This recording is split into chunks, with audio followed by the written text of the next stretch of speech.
Complot, manipulation mondiale, mensonge d'État, le film Hold Up promet de révéler la vérité sur le coronavirus. Il fait aujourd'hui polémique.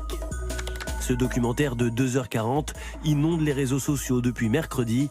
Ses producteurs ont refusé que nous en diffusions des extraits. Il cible tour à tour le gouvernement, l'industrie pharmaceutique, les médias.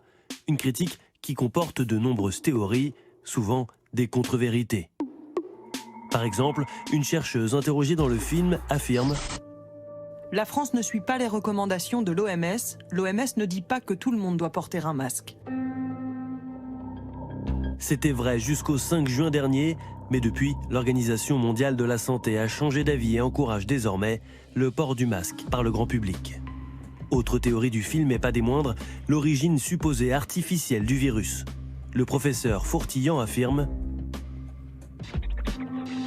Tout a été fabriqué par l'Institut Pasteur. »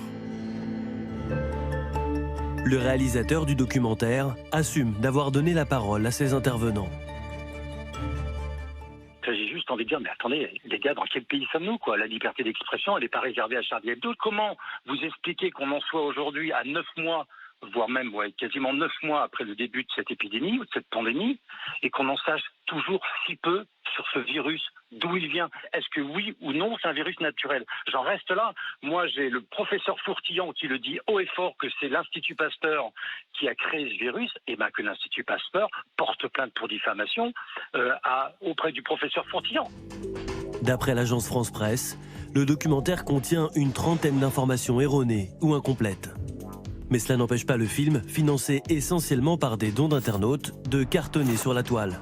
Près de 3 millions de vues en 5 jours et des centaines de milliers de réactions sur les réseaux sociaux. La controverse prend tant d'ampleur qu'elle fait réagir la classe politique. Inquiétude au sein du parti présidentiel.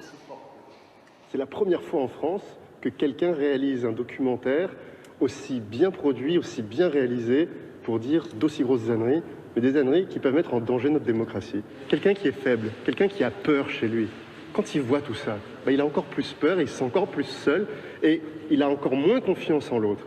Et c'est ça, c'est pour les plus faibles que moi ce film m'a fait peur, et c'est pour eux qu'il faut se battre et qu'il faut faire interdire ce film. Il faut que ce film, qui n'en est pas un d'ailleurs, assume les responsabilités de tous les discours qui sont tenus à l'intérieur. Marine Le Pen, elle, ne croit pas non plus aux théories du documentaire, mais refuse qu'il soit censuré. Je pense que les Français sont des citoyens éclairés. Encore une fois, arrêtez de les prendre pour des idiots ou pour des enfants. Je ne crois pas, après avoir regardé ce documentaire, aux conclusions de ce documentaire. Et je pense que beaucoup de Français se feront leur propre opinion. Hold Up s'inscrit dans la longue lignée des théories complotistes nées après l'apparition du coronavirus. Origine de la maladie, masque, vaccin. Selon ce spécialiste, le documentaire reprend tous les codes de l'argumentaire complotiste. Tous ceux qui travaillent sur les théories du complot, sur les productions conspirationnistes depuis un certain nombre d'années, ont repéré une espèce de technique argumentative, une manière de convaincre les gens en leur donnant l'impression qu'il s'agit de la vérité. Cette technique, ça s'appelle le millefeuille argumentatif.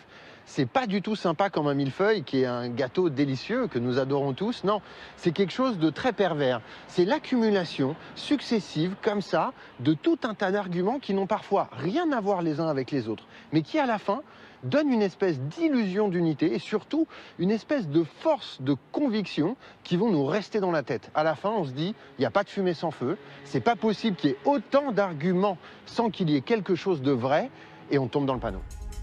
Plusieurs intervenants de Hold Up ont choisi de se désolidariser du film, comme l'ancien ministre de la Santé Philippe Douste-Blazy, qui se dit scandalisé par le contenu du documentaire.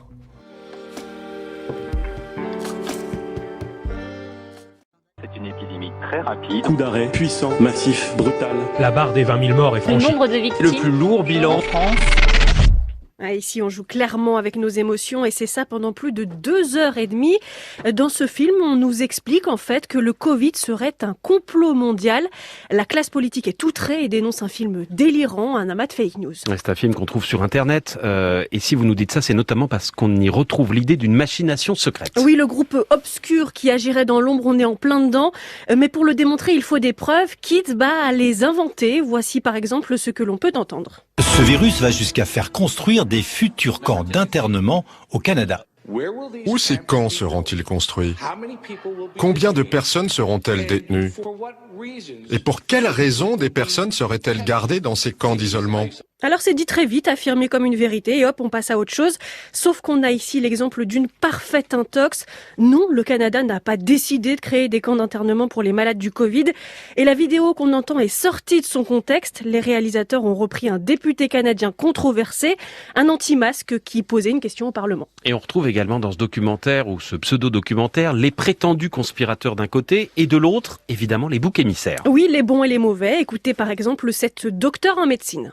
On a malheureusement des pharma, des vaccins qui pensent à vendre. Donc c'est des vendeurs de maladies, de traitements. Donc il faut des malades. Donc leur politique, c'est le plus on a de malades, le plus on est riche. N'arrêtons pas la maladie. Alors cette idée que finalement le Covid, ça arrange certains, on la retrouve tout au long du film avec des preuves douteuses, voire fausses. C'est en fait la théorie que toute cette crise sanitaire serait une machination des élites pour mieux nous contrôler, voire pour réduire la population mondiale. Il y a un autre médecin qu'on entend dans ce documentaire qui est très connu en France, c'est Philippe Douste-Blazy. Oui, l'ancien ministre de la Santé, mais s'il s'est exprimé hier, il dit qu'il s'est fait piéger et qu'il est scandalisé par presque tout ce qu'il y a dans ce film. Et il demande également qu'on retire les extraits de ces interviews de ce documentaire. Merci infiniment, Johanna Yakin, pour le vrai du faux.